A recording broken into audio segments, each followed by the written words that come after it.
અમારે આ ફ્રીજ દઈ દેવાનું છે અને દઈ દેવાનો એ મને બહુ દુઃખ થાય છે. કેમ? કેમ કે એવી મને ફ્રીજ મેં ગોઈતી ને તો એ મને નથી મળતી. કેમ કે આમાં ફ્રીજ એવી છે કે એમાં ફ્રીજમાં મારો જીવ છે, બીજું કાંઈ નથી. એવું છે? હા. આના જેવી ફ્રીજ મને છે ને કોઈ જગ્યાએ મને નથી જઈ.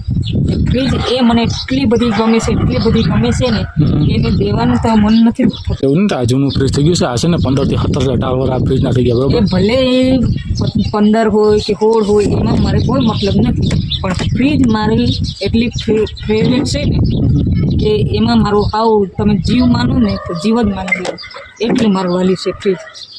સારું, હમણાં આવે છે કારીગર, રિપેરિંગ કરી જાય તો વ્યા જાય લઈ ફ્રીજ. હા, અફસોસ મારી જિંદગી ભર સુધી આ ફ્રીજનો રહી. અફસોસ. કેમ કે મેં એટલી બધી એને ચલાવી, એને મેં એટલી બધી હાચવી, એને સાફ સુફ કેટલું નાખ્યું, પણ આ ફ્રીજને કોઈ દયા આવી નથી. પથારી ફરાવી નાખી મારી. આ ફ્રીજ હાવ ડેરી અને કઈ દયા જ નથી આવી, એને જરાય દયા નથી. બોલો, મેં એટલું કેટલું એને હાચવ્યું, સાફ સુફ રાખ્યું. અરે મહિનામાં 2-3 વાર તો હું ફ્રીજ સાફ કરતી હતી, છતાંય આ ફ્રીજને કોઈ દયા નથી આવી. આ ફેંક દીધું.